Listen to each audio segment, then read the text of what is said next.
வணக்கம், செல்லகுமார் பேசுகிறேன். இது செல்வகுமாரின் மீனவர்களுக்கான வானிலை ஆய்வறிக்கை. அதிகாரப்பூர்வ வானிலை அறிக்கைக்கு இந்திய வானிலை ஆராய்ச்சித்துறை அறிக்கையை பார்க்கும் 2021 செப்டம்பர் 7 திங்கட்கிழமை அதிகாலை 4 மணி ஆய்வறிக்கை. வங்கக்கடலில் நிலை கொண்டிருந்த காற்றழுத்த தாழ்வு பகுதி, அதாவது ஒடிசா ஆந்திர பிரதேச இடைப்பட்ட பகுதி வழியாக அது தெலுங்கானா வழியாக மகாராஷ்டிரா, குஜராத் மற்றும் மகாராஷ்டிராவின் மும்பை மற்றும் குஜராத் இடைப்பட்ட பகுதியை நோக்கி நகர இருக்கிறது. இதன் காரணமாக நேற்று வரை மன்னார் வளைகுடாவில் வலுவாக இருந்த காற்று இன்றும் தொடரும். நாளை சற்று தீவிரம் குறையும். அதாவது இன்று 7ஆம் தேதியை விட நாளை 8ஆம் தேதி தீவிரம் குறைந்திருக்கும்.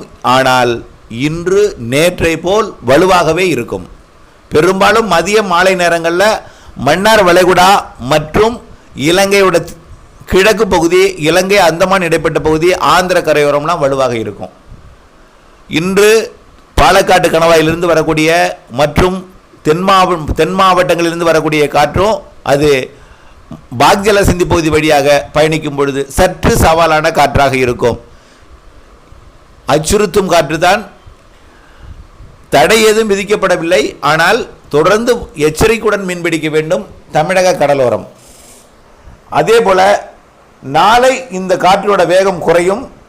அரபிக்கடல்ல கேரள கடலோரம் இருக்கக்கூடிய வலுவான காற்று படிப்படியாக வடக்கு அரபிக்கடல் பகுதி, அதாவது மகாராஷ்டிரா, கோவா, குஜராத் பகுதியை நோக்கி அந்த காற்று பயணிக்கும் என்பதனால அங்கே இனிமேல் படிப்படியாக வடக்கு அரபிக்கடல், பாகிஸ்தான் ஒட்டிய கடற்பகுதி, குஜராத் மற்றும் மகாராஷ்டிரா ஒட்டிய கடற்பகுதி, கோவா, வடக்கு கர்நாடகா கடற்பகுதியில் வலுவான காற்று இனிமேல் இருக்கும். தெற்கேயும் காற்று இருக்கும். ஆனால் சவாலான காற்று. எச்சரிக்கையுடன் மீன்பிடிக்க வேண்டும்.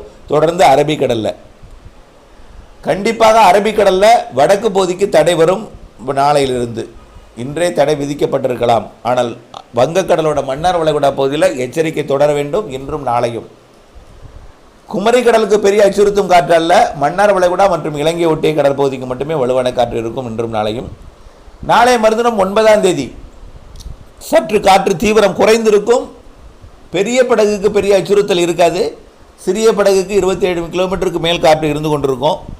மீண்டும் 10ஆம் தேதி புதிய நிகழ்வு உருவாகி 13ஆம் தேதி தீவிரமடைய இருக்கிறது.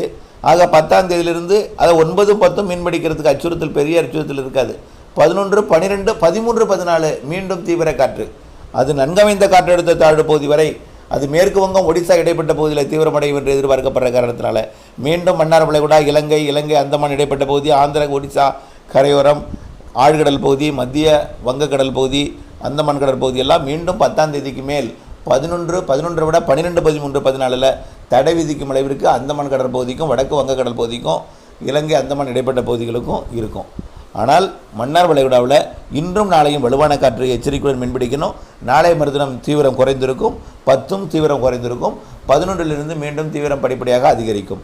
அடுத்தடுத்த நிகழ்வுகள் மாத இறுதி வரை இருக்கின்றன.